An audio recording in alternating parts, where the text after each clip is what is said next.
Avec vous, Lionel Gougelot, il est 8h15 et vous recevez à présent votre invité Mathieu Lefebvre, député Renaissance du Val-de-Marne. Bonjour Mathieu Lefebvre. Bonjour. Merci d'être en ligne ce matin sur Europe 1, député de Renaissance donc et de la majorité. Un mot d'abord sur les déclarations d'Emmanuel Macron hier soir, un mois après les émeutes qui ont traumatisé plusieurs villes de France. Le président de la République a mis en garde la jeunesse française hier soir contre le chaos et la désunion. Franchement, Mathieu Lefebvre, est-ce que vous pensez que ce type de discours peut vraiment toucher ceux qui se sont par exemple livrés au pillage le mois dernier ? Bien sûr, parce que la parole du président de la République, elle compte évidemment toujours et toujours beaucoup.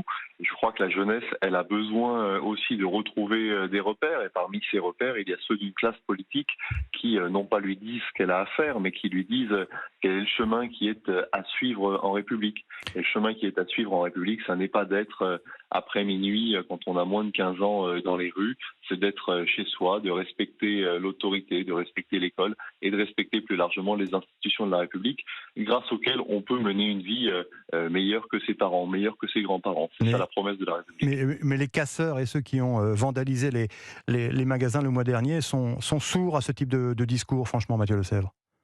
Oui, ils sont peut-être sourds à ce type de discours, mais ils ne sont pas sourds à la réponse pénale extrêmement ferme qui a été déployée par le gouvernement.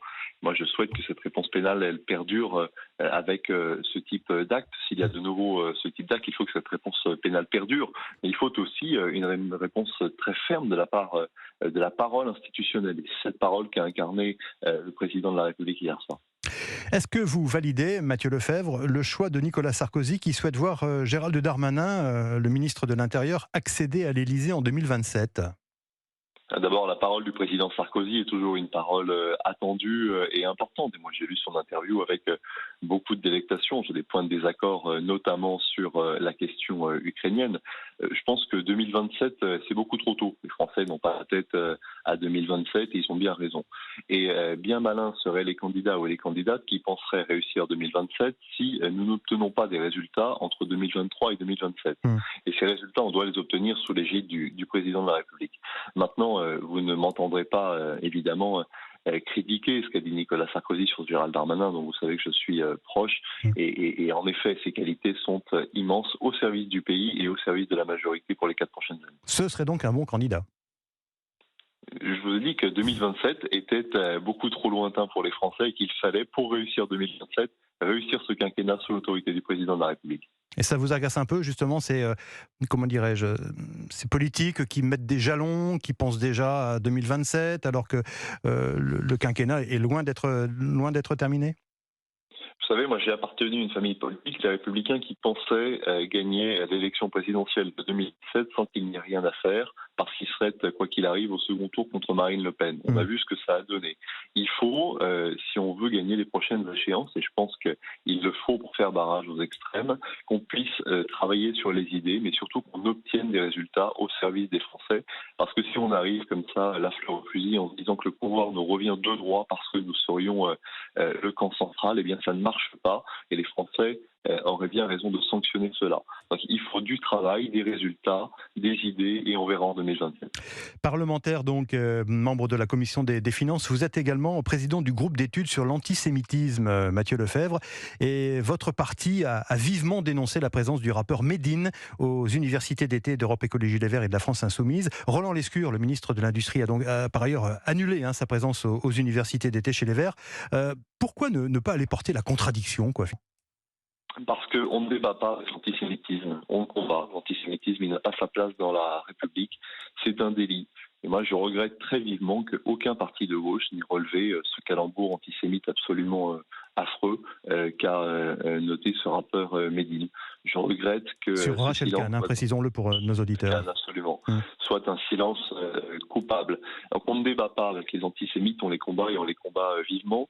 Débattre, ça aurait été se compromettre. Et Roland Lescure a eu bien raison de ne pas aller débattre. Je rappelle par ailleurs que ce dérapage fait suite à d'autres dérapages qui sont tout aussi honteux en matière d'homophobie, en matière de pamphlets islamistes. Je rappelle que ce rappeur a parlé de crucifier les laïcards, d'envoyer des fatwas. Mais moi, je n'ai aucune envie que notre famille républicaine débatte avec ce type de personnage. Et je regrette vivement difficilement que la gauche aille se compromettre dans ce type de récupération. Et je me demande où est passée la gauche laïque, où est passée la gauche laïque des années 2000, où est passée la gauche de Jean-Pierre Chevènement. On a affaire aujourd'hui à une gauche qui est de plus en plus communautariste et je crois qu'il faut le déplorer vivement. Vous n'allez pas aller jusqu'à demander la dissolution de la France insoumise comme l'a suggéré votre collègue Caroline Yadan? Bon, bien sûr que non, il faut respecter le choix des électeurs. Les électeurs ont fait le choix de placer la France insoumise comme un groupe parlementaire important. En revanche, moi je pense qu'il n'y a plus rien de républicain dans la France insoumise.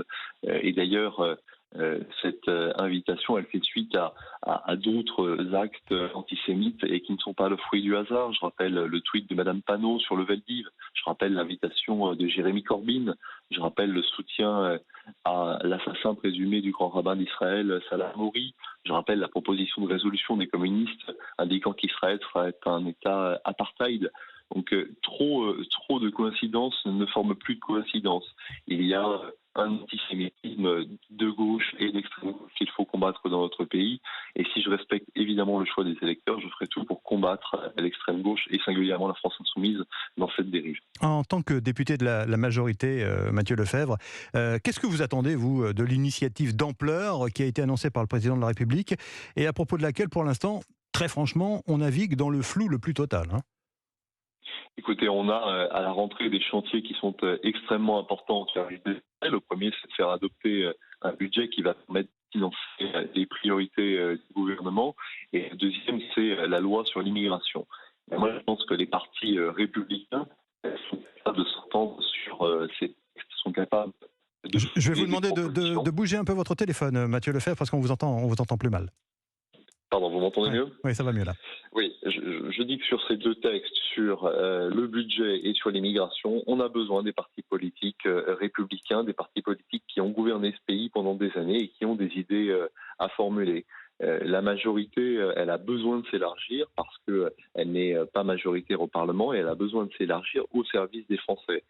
Quand on a un budget qui met le paquet sur l'éducation nationale, un budget qui met le paquet sur la transition écologique et singulièrement sur la rénovation des logements, avec une loi immigration qui va nous permettre d'expulser 4000 étrangers en situation irrégulière, en situation de délinquance, qui va nous permettre également d'intégrer celles et ceux qui, par le travail, méritent d'avoir accès au projet France, eh bien je crois que des partis républicains, des grands partis comme le Parti socialiste ou les républicains sont capables de nous soutenir, pas nécessairement d'être d'accord avec tout ce que nous proposons, mais de formuler eux aussi leurs propres propositions, et c'est ce qu'on attend, parce qu'on ne peut pas être les seuls à porter la responsabilité la responsabilité de la gouvernance de ce pays. Il faut aussi... Qu'est-ce qui pourrait faire, Mathieu Lefèvre, que vous ayez une majorité que vous n'avez pas eue au printemps dernier, par exemple sur la loi des retraites, le projet de loi des retraites? Appel à la responsabilité de la part des partis politiques. Je crois que, par exemple, les Républicains sur la loi immigration ou sur le budget sont capables de se dire que ce budget, ils auraient pu eux aussi le proposer. Cette loi immigration, ils auraient pu eux aussi la proposer. Et il faut, de ce point de vue, d'éviter tous les fantasmes qui lui sont corrélés. Et je pense que plus on avance dans le quinquennat, plus les grands partis républicains vont se rendre compte que leur avenir n'est pas avec les extrêmes, leur avenir est avec un grand pôle central qui est susceptible de répondre aux problèmes des Français plutôt que d'en vivre. Merci Mathieu Lefèvre, merci d'avoir été en ligne ce matin sur Europe 1.